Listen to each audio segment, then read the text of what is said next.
मेरा ये अपराध है कि मैंने दिल्ली सेवा बिल पर अपनी बात रखते हुए बीजेपी के सबसे बड़े नेताओं से न्याय की मांग करी, उन्हें उन्हीं का पुराना मैनिफेस्टो दिखाकर वादे पूरे करने को कहा, बीजेपी को आईना दिखाए और आज की बीजेपी को अडवाणीवादी और वाजपेयीवादी होने की बात करी। क्या इन्हें ये डर सताता है कि कैसे ये 34 साल का युवा संसद में खड़ा होकर हमें ललकारता है, हमसे सवाल पूछता है, हम पे सवाल दागता है। इस पूरी पार्लियामेंट्री बुलेटिन में कहीं भी फर्जीवाड़ा, फोर्जरी, फोर्ज, साइन, सिग्नेचर, हस्ताक्षर किसी भी शब्द का प्रयोग नहीं किया गया।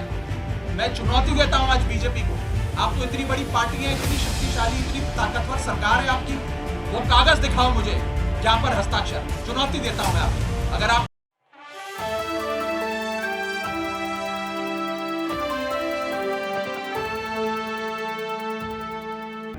नमस्कार, मैं सस्पेंडेड राज्यसभा सांसद राघव चड्ढा। जी हां, मुझे राज्यसभा से आज सस्पेंड कर दिया गया। मुझे क्यों निलंबित किया, मुझे क्यों सस्पेंड किया गया, मेरा क्या अपराध है? क्या मेरा यह अपराध है कि मैंने पार्लियामेंट में खड़े होकर दुनिया की सबसे बड़ी पार्टी बीजेपी के सबसे बड़े नेताओं से सवाल पूछे? क्या मेरा यह अपराध है कि मैंने दिल्ली सेवा बिल पर अपनी बात रखते हुए बीजेपी के सबसे बड़े नेताओं से न्याय की मांग करी, उन्हें उन्हीं का पुराना मैनिफेस्टो दिखाकर वादे पूरे करने को कहा, बीजेपी को आईना दिखाया और आज की बीजेपी को अडवाणीवादी और वाजपेयीवादी होने की बात कही? क्या इन्हें यह डर सताता है कि कैसे ये 34 साल का युवा संसद में खड़ा होकर हमें ललकारता है, हमसे सवाल पूछता है, हम पे सवाल दागता है? ये लोग बहुत शक्तिशाली लोग, ये लोग किसी भी हद तक जा सकते हैं। इसी हफ्ते मुझे कमिटी ऑफ प्रिविलेजेस के 2 नोटिस आ चुके हैं। शायद ये भी एक अपने आप में रिकॉर्ड होगा। सदन के अंदर विपक्ष को बोलने नहीं दिया जाता, लीडर ऑफ ऑपोजिशन का माइक बंद कर दिया जाता है। इसी मॉनसून सत्र में 3 आम आदमी पार्टी के एमपीज को सस्पेंड किया गया है, संजय सिंह, सुशील कुमार रिंकू और मुझे। पहली बार शायद भारत के इतिहास में देखा गया होगा कि लोकसभा में विपक्ष की जो सबसे बड़ी पार्टी होती है, जो इस समय कांग्रेस पार्टी है, उसके सदन के नेता को सस्पेंड कर दिया। यानी कि ये लोग चाहते हैं कि कोई भी आवाज ना उठाए, कोई भी इनसे सवाल ना पूछे, हर शख्स को सस्पेंड कर दो। मैं शहीद आजम भगत सिंह की धरती से आता हूं, पूरी मजबूती से प्रिविलेज कमेटी के सामने अपना पक्ष रखूंगा, न्याय की मांग करूंगा। इस देश के कई बड़े नेताओं के खिलाफ प्रिविलेज कमेटी ने कार्रवाई करी, इंदिरा गांधी जी के खिलाफ करी, अटल बिहारी वाजपेयी साहब के खिलाफ करी, डॉक्टर मनमोहन सिंह के खिलाफ करी। मैं आपको बताना चाहता हूं कि बीजेपी के लोग जिस प्रकार से राहुल गांधी जी की सदस्यता ले सकते हैं, कल कोई आम आदमी पार्टी के किसी भी सांसद की सदस्यता भी रद्द कर सकते हैं। ये जो चाहे कर सकते हैं। और शायद मैं पहली बार ही ऐसा देख रहा हूंगा कि जो मनगढ़ंत आरोप बीजेपी लगा रही है और जिस अपराध के लिए मुझे दोषी कह रही है, वो तो अपराध कहीं रूल बुक में लिखा ही नहीं हुआ। मैं आपको साफ करना चाहूंगा कि बीजेपी के लोग ये कह रहे हैं कि मैंने कोई दस्तखत कर किसी सांसद के सदन में जमा करा दिए। मैं आपको सत्य बताना चाहूंगा। सत्य यह है कि किसी भी सांसद को एक समिति में नाम प्रस्तावित करने की छूट होती है। यानी कि मैं एक सिलेक्ट कमेटी के गठन के लिए कुछ सांसदों का, एमपीज का नाम सुझा सकता हूं, प्रस्तावित कर सकता हूं, प्रपोज कर सकता हूं। इसमें किसी सांसद की लिखित सहमति यानी कि रिटर्न कंसेंट या सिग्नेचर, हस्ताक्षर की, दस्तखत की जरूरत नहीं पड़ती। आपको बस प्रस्तावित नाम देने होते और अगर किसी सांसद को आपत्ति है तो अपना नाम विड्रॉ कर सकता है। कहीं पर भी ना सिग्नेचर लिए जाते हैं, ना सिग्नेचर जमा किए जाते हैं, ना हमने सिग्नेचर जमा कराए। लेकिन फिर भी एक मौका इन लोगों को मिल गया है मुझ पर कीचड़ उछालने का और मेरी रेपुटेशन को तार तार करने का। एज अ पार्लियामेंटेरियन मुझ पर कीचड़ उछालकर मेरी रेपुटेशन को हार्म पहुंचाने का। मैंने कहना चाहता हूं कि मैं आपकी इन चुनौतियों से डरता नहीं हूं, अंत तक आपसे लड़ाई लड़ूंगा। सरफरोशी की तमन्ना अब हमारे दिल में है, देखना है जोर कितना बाजुए कातिल में। जय हिंद। बीजेपी का मूल मंत्र है repeat might a lie 1,000 times and it becomes the truth. एक असत्य को, झूठ को 1000 बार बोलो और 1000 बार वो सच्चाई में तब्दील हो जाएगा। इस मंत्र के तहत मेरे खिलाफ एक दुष्प्रचार और एक प्रोपेगेंडा शुरू किया गया कि न जाने कौन सा फर्जीवाड़ा हो गया, कौन से जाली दस्तखत हो गए, और इसी के चलते मुझे आज आपके सामने आना पड़ा दूध का दूध और पानी का पानी करने के लिए। अमूमन ये देखा जाता है जब भी किसी सदस्य के खिलाफ विशेषाधिकार समिति कोई कार्रवाई शुरू करती है, यानी कि कमिटी ऑफ प्रिविलेजेस कोई प्रोसीडिंग शुरू करती है, तो वो शख्स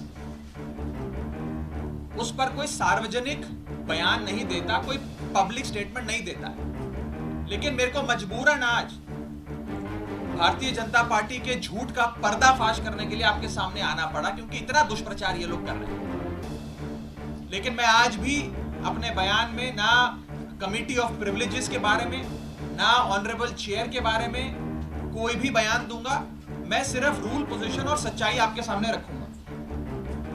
पहली चीज तो यह है कि यह रूल बुक है जिसके हिसाब से राज्यसभा चलती है। यह रूल बुक, लाल किताब, इसमें लिखा है rules of procedure and conduct of business in the council of states. इस रूल बुक में जो लिखा है वो मैं आपको बताना चाहता हूं। ये रूल बुक कहती है कि किसी भी समिति के, सिलेक्ट कमिटी के गठन के लिए आप नाम प्रस्तावित करते हैं, कोई भी सांसद नाम प्रस्तावित कर सकता है, और जिस मेंबर का नाम प्रपोज किया जाता है, प्रस्तावित किया जाता है, उस मेंबर का ना साइन चाहिए, ना उस मेंबर का सिग्नेचर चाहिए, ना उस मेंबर का रिटन कंसेंट चाहिए। यानी कि इस रूल की किताब में कहीं नहीं लिखा कि सिलेक्ट कमिटी में किसी भी शख्स का, मेंबर का नाम देने के लिए आपको उस प्रस्तावित, प्रपोज्ड मेंबर की रिटन कंसेंट या सिग्नेचर चाहिए। लेकिन एक झूठा प्रचार फैलाया गया कि फर्जीवाड़ा हो गया साइन का।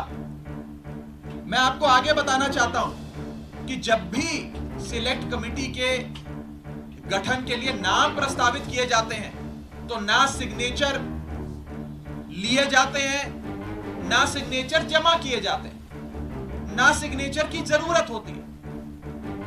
No signatures are required, no signatures are taken and no signatures are submitted. तो जब किसी का हस्ताक्षर लिया ही नहीं, जब कोई हस्ताक्षर जमा किया ही नहीं, तो ये फर्जी साइन का जो एक अफवाह फैलाई जा रही है, ये सरासर गलत, झूठ और बेबुनियाद है। और ये मैं कानून की पोजीशन के हिसाब से बता रहा हूं। और मैं आज इस मंच से बीजेपी के नेताओं को चुनौती देता हूं कि वो कागज लेकर आए मेरे सामने, show me that piece of paper जिसपे ये दस्तखत है।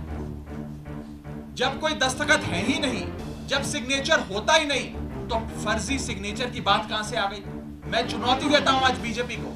आप तो इतनी बड़ी पार्टी है, इतनी शक्तिशाली, इतनी ताकतवर सरकार है आपकी, वो कागज दिखाओ मुझे जहां पर हस्ताक्षर है। चुनौती देता हूं मैं आपको। अगर आप कह रहे हैं मैंने कोई कागज जमा किया है जिसमें गलत तरीके से किसी के साइन किए गए हैं, तो वो कागज लेकर आओ, मैं आपको चुनौती देता हूं। साथियों, मैं आपको आगे बताना चाहूंगा कि बीजेपी के अज्ञान का, उनके इग्नोरेंस का तो मेरे पास कोई इलाज नहीं है। लेकिन प्रोसेस ये होता है कि जब भी कोई विवादित, कंट्रोवर्शियल बिल सदन के भीतर आता है, तो एक समिति गठन की एक प्रक्रिया बताई गई है कि अगर कोई मेंबर चाहे कि इस बिल पर मतदान ना हो, इस बिल पर और चर्चा हो और इस बिल में क्या चेंजेस किए जाएं वो बताए जाएं, उसके लिए एक समिति का गठन किया जाए। उस समिति में कुछ नाम प्रस्तावित किए जाते हैं और जिस शख्स को उस समिति में नहीं रहना, वो अपना नाम विड्रॉ कर लेता है। ये प्रपोजल है, ये प्रस्ताव है, किसी को जर जबरदस्ती नहीं बिठा दिया। मैं आपको एक बहुत सरल एग्जाम्पल के माध्यम से ये समझाना चाहूंगा और आप सबको मेरी बात समझ जाए। मान लीजिए कि मेरा जन्मदिन, मैं अपनी जन्मदिन की दावत देता हूं, एक बर्थडे पार्टी आयोजित करता हूं। अपनी बर्थडे पार्टी में मैं 10 लोगों को न्योता देता हूं आने के लिए। 10 में से 8 लोग मेरा न्योता स्वीकार लेते हैं, आ जाते हैं। 2 लोग मेरा न्योता नहीं स्वीकारते, उल्टा मुझे कहते हैं तुम्हारी हिम्मत कैसे हुई हमें न्योता देने की, तुम्हारी हिम्मत कैसे हो गई, मजाल कैसे होगी कि तुमने हमें अपने जन्मदिन का न्योता दे दिया। ये वही बात है, मैंने तो समिति में शामिल करने के लिए न्योता दिया, कोई हस्ताक्षर थोड़ी दिया। लेकिन वो दो लोग मुझसे खफा हो गए।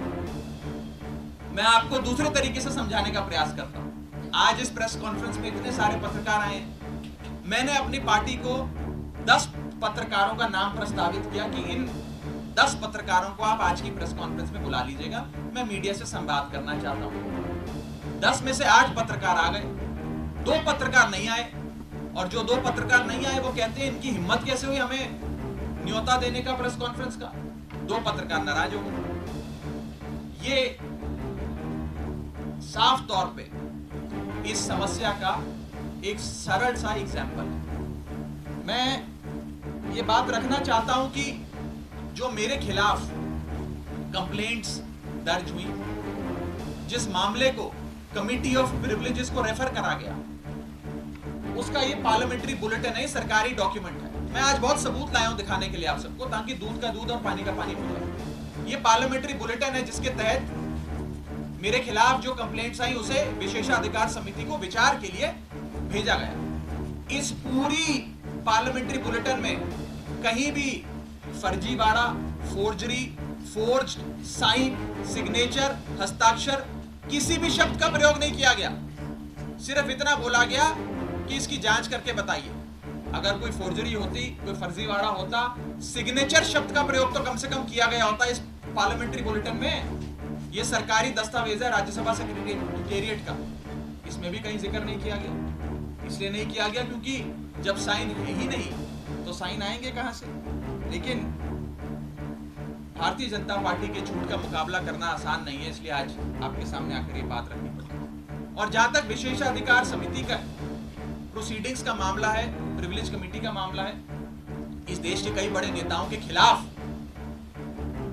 कमिटी ऑफ प्रिविलेजेस ने प्रोसीडिंग्स शुरू करी, कार्रवाइयां करी, जिसमें स्वर्गीय अटल बिहारी वाजपेयी जी हैं, जिसमें स्वर्गीय इंदिरा गांधी जी का नाम आता है, मनमोहन सिंह जी का नाम आता है, मोरारजी देसाई जी का नाम आता है, सुषमा स्वराज जी का नाम आता है, अरुण जेटली जी का नाम आता है। उस श्रेणी के अंदर अगर हमें भी शामिल किया गया तो कोई बात नहीं है, मजबूती से अपना जवाब विशेषाधिकार समिति के सामने, कमेटी ऑफ प्रिविलेजेस के सामने देंगे। मैं शहीद आजम भगत सिंह की धरती से आता हूं और पूरी न्याय की लड़ाई लड़ूंगा, और मेरा विश्वास है कि कमेटी ऑफ प्रिविलेजेस अंत में दूध का दूध और पानी का पानी कर न्याय अवश्य करेगी। ये बात थी कि क्या हुआ। अब मैं आपको संक्षेप में ये बताना चाहता हूं, ये हुआ क्यों, ये विवाद कहां से खड़ा हुआ, ये क्यों इतनी अफवाह फैली। ये इसलिए फैली क्योंकि सोमवार दोपहर सदन के अंदर आम आदमी पार्टी की ओर से मैंने पूरी मजबूती से दिल्ली के अध्यादेश पर अपना वक्तव्य दिया, और उसके ठीक 6 घंटे बाद मेरे खिलाफ बीजेपी ने ये आरोप लगाने शुरू कर दिए। इनको दिक्कत ये नहीं है कि मैंने नाम प्रस्तावित करे, इनको प्रॉब्लम ये नहीं है कि मैंने किसी कमेटी के गठन के लिए कुछ एमपीज के नाम दे दिए।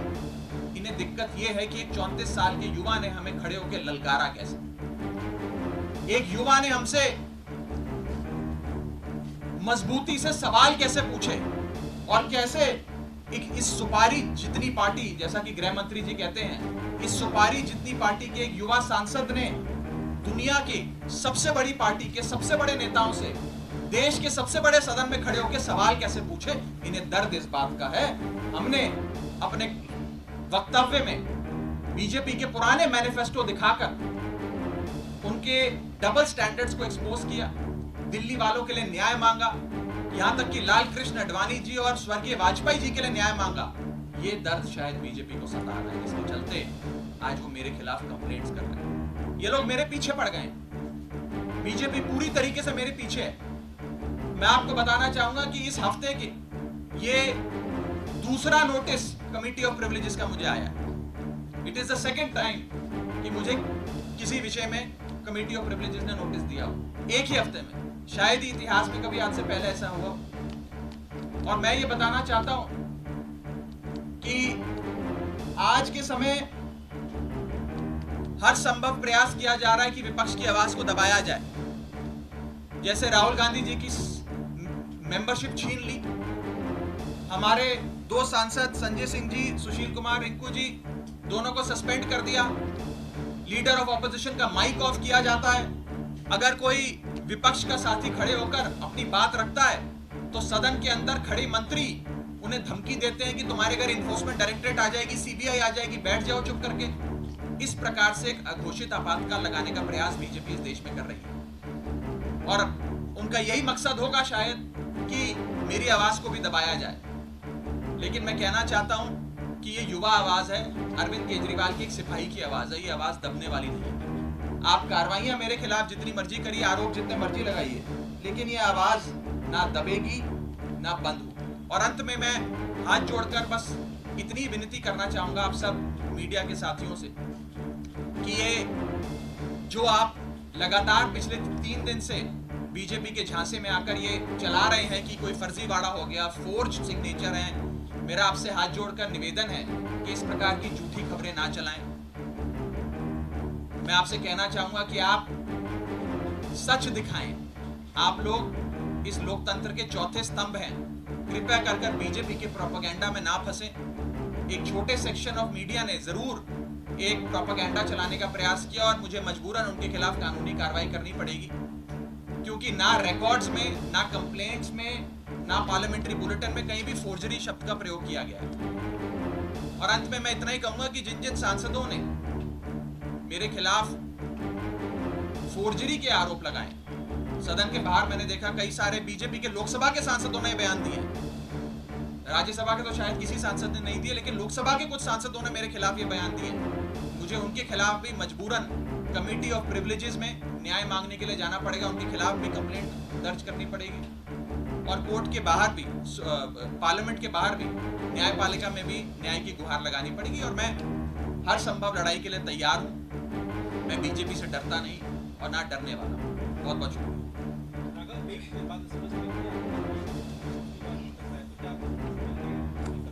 नहीं, अभी मुझे आज का जो विषय है, इस विषय पर मुझे नोटिस नहीं मिला है। जब आएगा नोटिस तो मैं पूरी मजबूती से, इफेक्टिवली, कॉम्प्रिहेंसिवली उसका जवाब दूंगा। लेकिन पुराने वाले एक मसले पे मुझे एक नोटिस प्राप्त हुआ है, सोमवार को प्राप्त हुआ है और मैं उसका जवाब जरूर दूंगा। ये कहती है कि बातचीत करके भी कंसेंट लेना पड़ता है। देखिए, मैं इतना बस कहना चाहूंगा कि क्योंकि अभी मामला विशेषाधिकार समिति के विचाराधीन है, इसकी निटी-ग्रिटीज में जाकर किससे क्या बात हुई, किसने क्या कहा, मैं उस पर बिल्कुल कोई टिप्पणी नहीं करना चाहूंगा, क्योंकि ये उचित नहीं होता है। मैंने अपनी बात रखनी थी, आज मुझे मजबूरन, क्योंकि मेरी छवि खराब करने के लिए, एज अ पार्लियामेंटेरियन, मेरी गुडविल, मेरी क्रेडिबिलिटी खराब करने के लिए एक प्रोपेगेंडा जो बीजेपी ने चलाया है, उसका जवाब देने के लिए आज मुझे सामने आना पड़ा, ताकि दूध का दूध और पानी का पानी हो जाए। और मैं खुली चुनौती देता हूँ।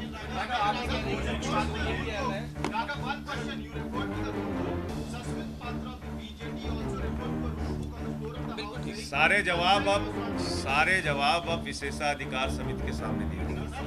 चलिए, राहुल गांधी के भाषण के राहुल गांधी का पार्लियामेंट